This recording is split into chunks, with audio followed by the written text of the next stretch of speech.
الحمدللہ رب العالمین والصلاة والسلام علی سید المرسلین اما بعد فاعوذ باللہ من الشیطان الرجیم بسم اللہ الرحمن الرحیم الصلاة والسلام علیک یا رسول اللہ وعلی آلک واصحابک یا حبیب اللہ الصلاة والسلام علیک یا نبی اللہ وعلی آلک واصحابک یا نور اللہ۔ فیضان قرآن کے سلسلے میں حاضر ہیں اور آج سورہ ہود کی آیات سے ابتدا کی جائے گی۔ سورہ ہود مکہ مکرمہ میں نازل ہوئی اور ایک روایت یہ ہے کہ اس میں ایک آیت وَأَقِمِ الصَّلَاةَ طَرَفَيِ النَّهَارِ یہ والی آیت مدینہ منورہ میں نازل ہوئی اور باقی سورت مکہ مکرمہ میں۔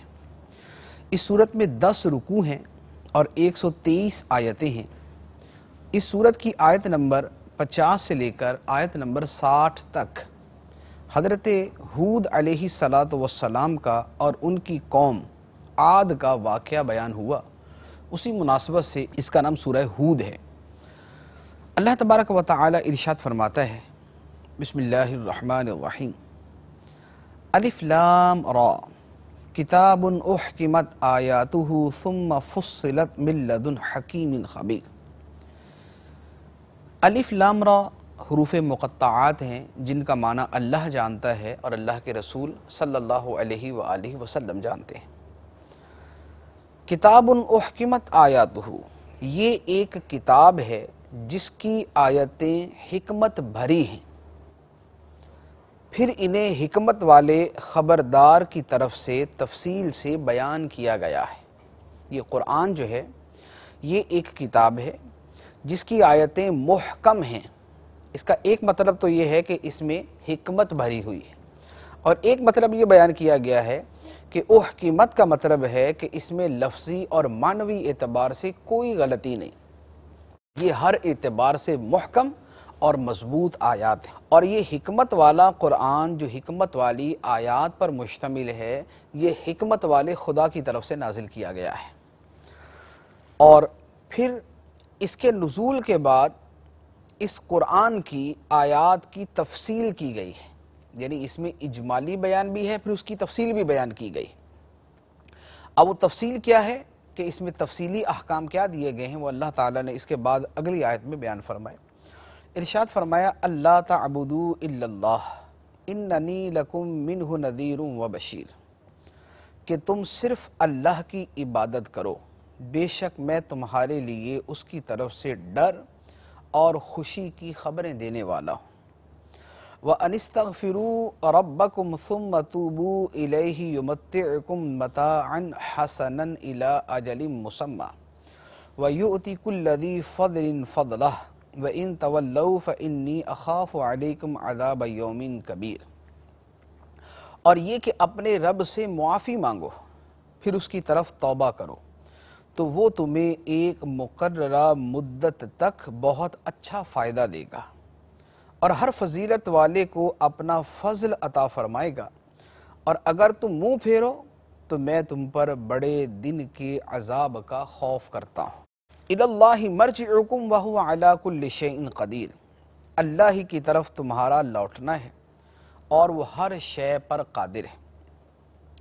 ان آیات میں اللہ تعالیٰ نے وہ تفصیل بیان فرمائی جو پچھلی آیت میں بیان کی گئی تھی۔ ایک تو یہ ہے کہ اللہ کی عبادت کرو، اور نبی کریم علیہ السلام کو فرمایا کہ آپ لوگوں سے یہ ارشاد فرمائیں کہ میں تمہاری طرف اللہ کی طرف سے ڈر کی خبریں سنانے والا بھی ہوں اور خوشخبریاں دینے والا بھی ہوں، اور اے لوگو تم اپنے رب سے مغفرت طلب کرو، پھر اس کی طرف توبہ کرو۔ مغفرت طلب کرنا یعنی استغفار کرنا اور توبہ کرنا، اس کا فائدہ کیا ہوگا؟ فرمایا کہ اللہ تعالیٰ تمہیں دنیا کے اندر بھی اچھا برتنے کا دے گا، یعنی تمہارے دنیا کا جو ساز و سامان ہے، جو دنیا کے اندر آسائش و آرام ہے، اللہ تعالیٰ تمہیں وہ بھی عطا فرمائے گا، اور اس کے علاوہ اپنا فضل بھی عطا فرمائے گا۔ وہ فضل کیا ہے؟ وہ فضل جنت کے اندر جو ثواب ہے اور جو درجات ہیں وہ بھی ہو سکتے ہیں، اور یہ بھی ہو سکتا ہے کہ اللہ تعالیٰ ایک نیکی کے بعد دوسری نیکی کی توفیق عطا فرمائے۔ تو گویا توبہ اور استغفار یہ دونوں اتنے عظیم وظیفے ہیں، اتنے دونوں اچھے طرز عمل ہیں کہ اللہ تعالیٰ ان کی وجہ سے دنیا کے اندر بھی نوازتا ہے اور آخرت کے اندر بھی نوازتا ہے۔ اس کے بعد پھر اگلی آیت میں ارشاد فرمایا گیا کہ اللہ پر ہر شے واضح ہے، اللہ سے کچھ پوشیدہ نہیں۔ منافق، ایک روایت کے مطابق جو اگلی آیت ابھی جو بیان کی جائے گی اس کی تفسیر میں ہے کہ منافق جو ہے وہ جو اپنی منافقت چھپاتے تھے اور اپنے آپ کو جو ہے وہ منافقت کے ذریعے جو ہے وہ اپنے سینے دورے کرتے تھے، یا تو ان کے حوالے سے اور یا ان با حیا مسلمانوں کے حوالے سے ہے کہ جو جب اپنی حاجات ضروریہ کے لیے یعنی استنجا وغیرہ کے لیے جاتے تو اس وقت بھی دوہرے ہو کر بیٹھتے تھے۔ تو اللہ تعالیٰ نے اس پر فرمایا کہ وہاں پر اس طرح تکلف کرنے کی حاجت نہیں کہ خدا پر تو سب حال جو ہے وہ کھلا ہوا ہے۔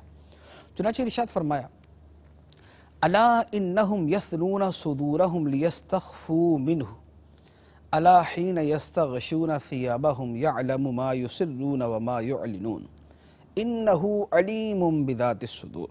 سن لو، بے شک وہ لوگ اپنے سینوں کو دوہرا کرتے ہیں تاکہ اللہ سے چھپ جائیں۔ سن لو، جس وقت وہ اپنے کپڑوں سے سارا بدن ڈھانپ لیتے ہیں اس وقت بھی اللہ ان کا چھپا اور ظاہر سب کچھ جانتا ہے، بے شک وہ دلوں کی بات جاننے والا ہے۔ اب اگر یہ آیت مسلمانوں کے حوالے سے ہے تو ان کو فرما دیا گیا کہ مسلمان حیا کے سبب جو اپنے سینوں کو دوہرا کرتے ہیں تو وہ اس میں یہ نہ سمجھ بیٹھیں کہ معاذ اللہ یوں کریں گے تو خدا دیکھے گا نہیں، اللہ تعالیٰ ہر حال میں ان کو دیکھتا ہے۔ اور اگر یہ منافقوں کے اعتبار سے آیت ہے تو ان کو فرما دیا کہ وہ اپنے آپ کو جتنا مرضی چھپا لیں اللہ تعالیٰ سے نہیں چھپ سکتے، خدا پر ان کا حال بالکل واضح ہے، نمایاں ہے۔ اس کے بعد اللہ تعالیٰ نے اپنا وعدہ رزق بیان فرمایا، ارشاد فرمایا وَمَا مِن دَابَّةٍ فِي الْأَرْضِ إِلَّا عَلَى اللَّهِ رِزْقُهَا وَيَعْلَمُ مُسْتَقَرَّهَا وَمُسْتَوْدَعَهَا كُلٌّ فِي كِتَابٍ مُبِينٍ۔ اور زمین پر چلنے والا کوئی جاندار ایسا نہیں جس کا رزق اللہ کے ذمہ کرم پر نہ ہو، اور وہ ہر ایک کے ٹھکانے اور سپرد کیے جانے کی جگہ کو جانتا ہے۔ سب کچھ ایک صاف بیان کرنے والی کتاب میں موجود ہے۔ ارشاد فرما دیا کہ روئے زمین پر جو بھی جاندار ہے اس کا رزق اللہ کے ذمہ کرم پر ہے۔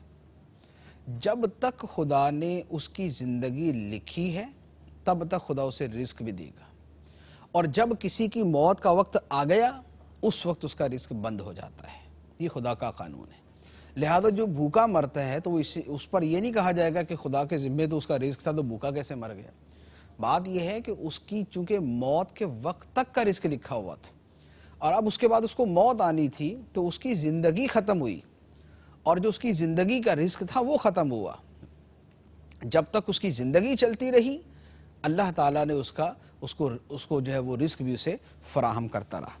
اس کے بعد فرما دیا کہ ہر ایک کا ٹھکانہ اور سپرد کیے جانے کی جگہ، ٹھکانے سے مراد زندگی جہاں گزارتا ہے، اور سپرد کیے جانے کی جگہ سے مراد ہے قبر، جہاں اسے خدا کے سپرد کر کے ڈال دیا جاتا ہے۔ خدا جانتا ہے کہ کون کہاں رہتا ہے، رہے گا، اور کون کہاں پر دفن کیا جائے گا۔ اور یہ فرما دیا کہ یہ سب ایک صاف بیان کرنے والی کتاب میں موجود ہے، یعنی یہ جو ساری چیزیں ہیں، آدمی کا ٹھکانہ، اس کی قبر، یہ ایک کتاب کے اندر بھی لکھا ہوا ہے۔ وہ کتاب کون سی ہے؟ وہ لوح محفوظ ہے۔ تو اس سے پتہ چلا کہ لوح محفوظ کے اندر بھی یہ ساری چیزیں لکھی ہوئی موجود ہیں۔ تو اب وہ اولیاء جن کی نظریں لوح محفوظ پہ ہیں، اسی طرح وہ فرشتے جو لوح محفوظ کی تحریریں پڑھتے ہیں تو وہ بھی جانتے ہیں کہ کسی کا ٹھکانہ کہاں پر ہوگا اور کسی کی قبر کہاں پر ہوگی۔ اس کے بعد آسمان و زمین کی تخلیق اور اس کا مقصد بیان فرمایا۔ ارشاد فرمایا وَهُوَ الَّذِي خَلَقَ السَّمَاوَاتِ وَالْأَرْضَ فِي سِتَّةِ أَيَّامٍ وَكَانَ عَرْشُهُ عَلَى الْمَاءِ لِيَبْلُوَكُمْ أَيُّكُمْ أَحْسَنُ عَمَلًا وَلَئِن قُلْتَ إِنَّكُمْ مَبْعُوثُونَ مِنْ بَعْدِ الْمَوْتِ لَيَقُولَنَّ الَّذِينَ كَفَرُوا إِنْ هَذَا إِلَّا سِحْرٌ مُبِينٌ۔ اور وہی ہے جس نے آسمانوں اور زمین کو 6 دن میں بنایا اور اس کا عرش پانی پر تھا، تمہیں پیدا کیا تاکہ تمہیں آزمائے کہ تم میں کون اچھے عمل کرتا ہے۔ اور اگر تم کہو اے لوگو تمہیں مرنے کے بعد اٹھایا جائے گا تو کافر ضرور کہتے ہیں کہ یہ تو کھلا جادو ہے۔ یہاں پر چند چیزیں بیان فرمائیں۔ ایک تو یہ فرمایا کہ اللہ تعالیٰ نے آسمان و زمین 6 دنوں میں بنائے۔ وہ دن کون سے تھے؟ وہ دن جو ہے وہ اللہ تعالیٰ جانتا ہے کہ وہ دن ان دنوں کی مقدار کیا تھی۔ تو اللہ تعالیٰ نے یوں جو ہے وہ 6 دنوں کے اندر زمین و آسمان کو پیدا کیا، اور فرمایا کہ خدا کا عرش پانی پر تھا، یعنی اس وقت مخلوق کیا تھی؟ پانی تھا، اور پانی کے اوپر دوسری مخلوق خدا کا عرش تھا۔ پھر فرمایا کہ یہ جو اللہ تعالیٰ نے سارا نظام بنایا پیدا کیا، جو تمہیں بنایا پیدا کیا ہے، اس کا مقصد کیا ہے؟ لِيَبْلُوَكُمْ أَيُّكُمْ أَحْسَنُ عَمَلًا، تاکہ اللہ تعالیٰ تمہیں آزمائے کہ تمہیں کون اچھے عمل کرتا ہے۔ تو گویا ہمیں پیدا کرنے کا مقصد ہماری یہ جانچ اور آزمائش ہے کہ ہمارے عمل کیا ہوتے ہیں، اچھے عمل ہیں، برے عمل ہیں، خدا کی فرمانبرداری ہے یا نافرمانی۔ اب اس کے بعد فرمایا کہ اے نبی، اگر آپ ان سے کہو کہ اے لوگو تمہیں موت کے بعد اٹھایا جائے گا، تو کافر کہیں گے یہ تو کھلا جادو ہے۔ یعنی یا تو وہ قرآن کو کہتے ہیں کہ قرآن کھلا جادو سے مراد ان کی ہوتا تھا جھوٹ، ایک باطل بات۔ تو یا تو کہیں گے کہ یہ جھوٹ اور باطل بات ہے، اور یا یہ کہیں گے کہ یہ مرنے کے بعد اٹھنے کا جو عقیدہ بیان کیا جا رہا ہے یہ باطل ہے، جھوٹ ہے، اس کی کوئی حقیقت نہیں۔ اس کے بعد اللہ تبارک و تعالی نے کافروں کا جو عذاب کا مذاق اڑانا تھا اسے بیان کیا، اور جو اس کا انجام ہوگا اسے بیان فرمایا۔ ارشاد فرمایا وَلَئِنْ أَخَّرْنَا عَنْهُمُ الْعَذَابَ إِلَىٰ أُمَّةٍ مَّعْدُودَةٍ لَيَقُولُنَّ مَا يَحْبِسُهُ أَلَا يَوْمَ يَأْتِيهِمْ لَيْسَ مَصْرُوفًا عَنْهُمْ وَحَاقَ بِهِمْ مَا كَانُوا بِهِ يَسْتَهْزِئُونَ، اور اگر ہم ان سے کچھ گنتی کی مدت کے لیے عذاب میں دیر کر دیں تو ضرور کہیں گے کس چیز نے روکا ہوا ہے۔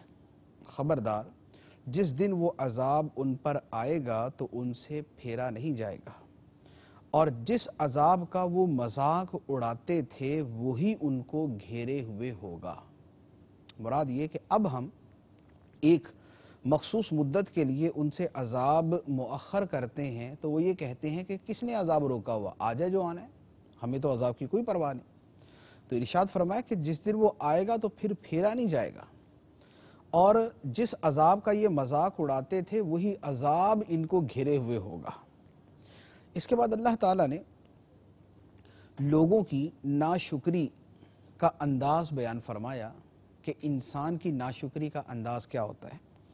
ارشاد فرمایا وَلَئِنْ أَذَقْنَا الْإِنسَانَ مِنَّا رَحْمَةً ثُمَّ نَزَعْنَاهَا مِنْهُ إِنَّهُ لَيَئُوسٌ كَفُورٌ وَلَئِنْ أَذَقْنَاهُ نَعْمَاءَ بَعْدَ ضَرَّاءَ مَسَّتْهُ لَيَقُولَنَّ ذَهَبَ السَّيِّئَاتُ عَنِّي إِنَّهُ لَفَرِحٌ فَخُورٌ، اور اگر ہم انسان کو اپنی کسی رحمت کا مزہ دیں پھر وہ رحمت اس سے چھین لیں تو بے شک وہ بڑا مایوس اور ناشکرا ہو جاتا ہے، اور اگر ہم مصیبت کے بعد جو اسے پہنچی ہو اسے نعمت کا مزہ دیں تو ضرور کہے گا کہ برائیاں مجھ سے دور ہو گئیں۔ بے شک وہ اس وقت بہت خوش ہونے والا، فخر و تکبر کرنے والا ہو جاتا ہے۔ انسان کی جو عمومی حالت اور کیفیت ہے وہ یہی ہے کہ جب اسے کوئی رحمت ملتی ہے اور رحمت ملنے کے بعد اسے واپس لے لی جاتی ہے تو بڑا مایوس اور بڑا ناشکرا ہو جاتا ہے، اور جب اسے مصیبت کے بعد راحت مل جاتی ہے اور کوئی نعمت مل جاتی ہے تو پھر وہ کہتا ہے کہ میری ساری پریشانیاں دور ہو گئیں، اور اب اس کے بعد بجائے اس کے کہ وہ اللہ کا شکر ادا کرے وہ فخر و غرور کے اندر مبتلا ہو جاتا ہے۔ یعنی نہ تو مصیبت آنے پر خدا کی طرف رجوع کرتا ہے کہ صبر کرے، اور نہ نعمت ملنے پر خدا کی طرف رجوع کرتا ہے کہ شکر ادا کرے۔ تو فرمایا کہ عمومی طور پر لوگوں کی حالت و کیفیت یہ ہے، بطور خاص تو یہ کافروں کے حوالے سے ہے، لیکن عام طور پہ لوگوں کا رویہ تقریباً اسی طرح کا ہوتا ہے۔ لیکن بہرحال وہ لوگ کہ جن کا خدا کی بارگاہ میں مقام ہے، جو خدا کے احکام کو جانتے ہیں، جو خدا کی معرفت رکھتے ہیں، ان کا طرز عمل جدا ہوتا ہے۔ ان کا اللہ تعالیٰ نے ارشاد فرمایا إِلَّا الَّذِينَ صَبَرُوا وَعَمِلُوا الصَّالِحَاتِ أُولَٰئِكَ لَهُمْ مَغْفِرَةٌ وَأَجْرٌ كَبِيرٌ، مگر جنہوں نے صبر کیا اور اچھے کام کیے ان کے لیے بخشش اور بڑا ثواب ہے۔ جو صبر کرنے والے ہیں وہ یہ نہیں کرتے کہ پریشانی آ جائے تو مایوس اور ناشکرے بن جائیں، وہ ایسا نہیں کرتے، بلکہ پریشانی آئے تو وہ خدا سے دعا کرتے ہیں اور خدا کی بارگاہ میں ہی اس پریشانی کو دور کرنے کے لیے عرض کرتے ہیں۔ اب اس کے بعد نبی کریم علیہ الصلوۃ والسلام پر کفار اعتراضات کرتے تھے اور آپ کی حوصلہ شکنی کی کوشش کیا کرتے تھے۔ اللہ تبارک و تعالی نے نبی کریم علیہ الصلوۃ والسلام کی تسلی کے لیے ارشاد فرمایا، فَلَعَلَّكَ تَارِكٌ بَعْدَ مَا يُوحَىٰ إِلَيْكَ وَضَائِقٌ بِهِ صَدْرُكَ أَن يَقُولُوا لَوْلَا أُنزِلَ عَلَيْهِ كَنزٌ أَوْ جَاءَ مَعَهُ مَلَكٌ إِنَّمَا أَنْتَ نَذِيرٌ وَاللَّهُ عَلَىٰ كُلِّ شَيْءٍ وَكِيلٌ۔ تو کیا تمہاری طرف جو وحی بھیجی جاتی ہے تم اس میں سے کچھ چھوڑ دو گے اور اس بات پر تمہارا دل تنگ ہو جائے گا کہ وہ کہتے ہیں کہ ان کے ساتھ کوئی خزانہ کیوں نہیں اترتا یا ان کے ساتھ کوئی فرشتہ کیوں نہیں آتا؟ تم تو ڈر سنانے والے ہو اور اللہ ہر چیز پر نگہبان ہے۔ نبی کریم صلی اللہ علیہ وآلہ وسلم سے یہ ارشاد فرمایا گیا کہ کفار یہ تانا دیتے ہیں کہ اگر یہ نبی ہیں محمد صلی اللہ علیہ وسلم تو ان کے اوپر کوئی خزانہ کیوں نہیں اتر آتا، اور اگر یہ نبی ہیں تو ان کے ساتھ کوئی فرشتہ کیوں نہیں آ جاتا جو فرشتہ اعلان کرتا پھرے کہ یہ اللہ کے نبی ہیں، یہ اللہ کے نبی ہیں۔ تو اب لازمی بات ہے کہ یہ دونوں چیزیں تو واقعی نہیں تھی، نہ تو کوئی خزانہ اترا ہوا تھا اور نہ کوئی فرشتہ اس طرح ساتھ تھا۔ تو اللہ تبارک و تعالی نے نبی کریم علیہ الصلوۃ والسلام کی تسلی کے لیے ارشاد فرمایا، آپ کو تاکید کے طور پہ ارشاد فرمایا، آپ کی ذمہ داری ان کو اللہ کے عذاب کی خبریں سنا دینا ہے، اللہ کے عذاب سے ڈرانا ہے، آپ کی اتنی ذمہ داری ہے۔ یہ آپ کی ذمہ داری نہیں ہے کہ یہ مان ہی جائیں اور یہ کسی قسم کا کوئی اعتراض نہ کریں، لہٰذا جیسے ان کے اس طرح کے اعتراضات کی وجہ سے آپ نے پہلے کبھی کسی حکم الہی سے روگردانی نہیں کی اور آپ نے کسی وحی کی بات کو ترک نہیں کیا، اسی طرح آپ مسلسل آئندہ کرتے رہیے گا، یعنی آئندہ بھی ایسا ہی ہو کہ نہ تو ان کی باتوں کی وجہ سے وحی کی کوئی بات آپ ترک کریں اور نہ ہی اس طرح کی باتوں کے اوپر آپ تنگ دل ہوں کہ خدا آپ کے ساتھ ہے اور خدا کی تائید آپ کے ساتھ ہے، اور جو آپ کی ذمہ داری ہے وہ ذمہ داری آپ بہرحال پوری فرما رہے ہیں۔ اس کے بعد اللہ تعالیٰ نے کفار کو فرمایا، قرآن پاک کے ذریعے چیلنج کیا گیا کہ اس جیسی 10 صورتیں بنا کے لے آؤ اگر تم یہ سمجھتے ہو کہ یہ قرآن خدا کا کلام نہیں ہے بلکہ کسی انسان کا گڑھا ہوا اپنا بنایا ہوا ہے۔ ارشاد فرمائے، ام یقولون افتراہ قل فاتوا بعشر سور مثلہ مفتریات وادعوا من استطعتم من دون اللہ ان کنتم صادقین۔ کیا یہ کہتے ہیں کہ یہ قرآن نبی نے خود ہی بنا لیا ہے؟ تم فرماؤ اگر یہ بات ہے تو تم بھی ایسی بنائی ہوئی 10 صورتیں لے آؤ، اور اگر تم سچے ہو تو اللہ کے سوا تمہیں جو مل سکے سب کو بلا لو۔ فَإِن لَّمْ يَسْتَجِيبُوا لَكُمْ فَاعْلَمُوا أَنَّمَا أُنزِلَ بِعِلْمِ اللَّهِ وَأَن لَّا إِلَٰهَ إِلَّا هُوَ فَهَلْ أَنتُم مُّسْلِمُونَ۔ تو اگر وہ تمہاری اس بات کا جواب نہ دے سکیں تو سمجھ لو کہ یہ قرآن اللہ کے علم ہی سے اتارا گیا ہے، اور جان لو کہ اس کے سوا کوئی معبود نہیں، تو کیا اب تم مانو گے؟ یعنی ارشاد فرمایا کہ کافر کہتے ہیں کہ قرآن نبی نے خود بنا لیا ہے۔ آپ فرمائیں اگر نبی نے خود قرآن بنا لیا ہے تو پھر تم بھی تو اپنے آپ کو عربی اور فصیح و بلیغ اور بہت کچھ سمجھتے ہو، تو قرآن جیسی 10 صورتیں تم بھی بنا کے لے آؤ، لیکن تم ایسا کر نہیں سکو گے، اور جب تم ایسا نہیں کر سکو تو پھر جان لو کہ قرآن اللہ کے علم سے اترا ہے، قرآن اللہ کے علم کے ذریعے اتارا گیا، اور جو اس قرآن کی تعلیمات ہیں وہ بھی حق ہیں کہ ایک قرآن کہتا ہے کہ اللہ کے سوا کوئی معبود نہیں۔ تو جب یہ پورا معاملہ تمہارے سامنے واضح ہو گیا کہ قرآن جیسی تم 10 صورتیں نہیں بنا سکتے اور قرآن اللہ کا کلام ہے اور نبی جو لانے والے ہیں یہ خدا کے رسول ہیں، بھیجے ہوئے ہیں، تو لہذا اب تم اسے تسلیم کر لو۔ تو فرمایا کہ کیا تم اب بھی اسے تسلیم نہیں کرو؟ اس کے بعد دنیا کے طلبگاروں کے بارے میں ارشاد فرمایا، من کانا یرید الحیات الدنیا وزینتہا نوفی الیہم اعمالہم فیہا وہم فیہا لا یبخسون اولئک الذین لیس لہم فی الآخرۃ الا النار وحبط ما صنعوا فیہا وباطل ما کانوا یعملون۔ جو دنیا کی زندگی اور دنیا کی زینت چاہتا ہے تو ہم دنیا میں انہیں ان کے اعمال کا پورا بدلہ دے دیں گے اور انہیں دنیا میں کچھ کم نہیں دیا جائے گا، یہ وہ لوگ ہیں جن کے لیے آخرت میں آگ کے سوا کچھ نہیں، اور دنیا میں جو کچھ انہوں نے کیا وہ سب برباد ہو گیا اور ان کے اعمال باطل ہیں۔ جو لوگ آخرت پر ایمان ہی نہیں رکھتے وہ صرف دنیا ہی کو سمجھتے ہیں، دنیا ہی ان کے لیے سب کچھ ہے، ان کا ہر عمل دنیا کے لیے۔ اسی طرح جو لوگ ریاکاری کرتے ہیں وہ بھی دنیا ہی کا فائدہ چاہتے ہیں۔ تو فرمایا کہ پھر جو دنیا کی زندگی اور دنیا کی زینت ہی چاہتا ہے ہم اس کو دنیا دے دیتے ہیں۔ کافر دنیا کے لیے کوشش کرتے ہیں، محنت کرتے، دنیا مل جاتی ہے۔ ریاکار بھی اچھا کہلانے کے لیے اور جو ہے وہ اپنے آپ کو متقی پارسا کہلانے کے لیے اب عبادت کرتا ہے تو اسے پھر دنیا میں یہ نام، شہرت، عزت یہ مل جاتی ہے، لیکن آخرت کے اندر پھر اس کو کچھ بھی حصہ نہیں ملتا۔ اب اللہ تعالیٰ نے طالبین دنیا اور طالبین آخرت دونوں کا تقابل فرمایا۔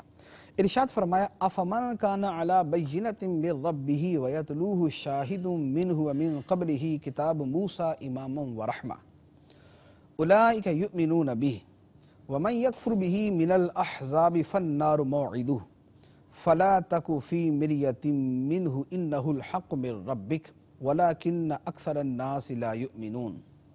تو کیا وہ جو اپنے رب کی طرف سے روشن دلیل پر ہو اور اللہ کی طرف سے اس پر ایک گواہ آئے اور اس سے پہلے موسیٰ کی کتاب ہو جو پیشوا اور رحمت ہے، وہ لوگ اس پر ایمان لاتے ہیں، اور تمام گروہوں میں سے جو اس کا انکار کرے تو آگ اس کا وعدہ ہے، تو اے سننے والے تجھے اس کے بارے میں کوئی شک نہ ہو، بے شک یہ تیرے رب کی طرف سے حق ہے لیکن اکثر لوگ ایمان نہیں لاتے۔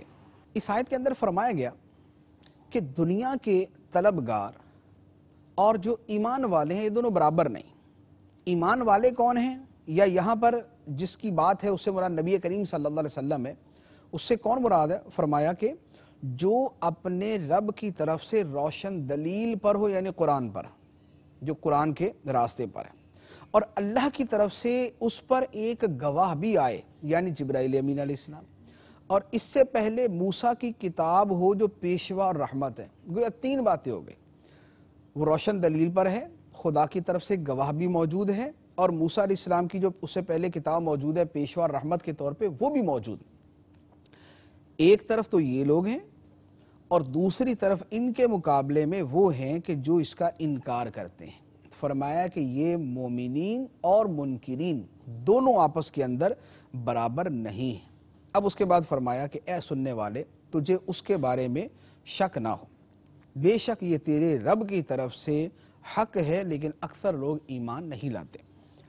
اس کے بعد مشرکین کی مذمت اور ان کا انجام بیان کیا گیا۔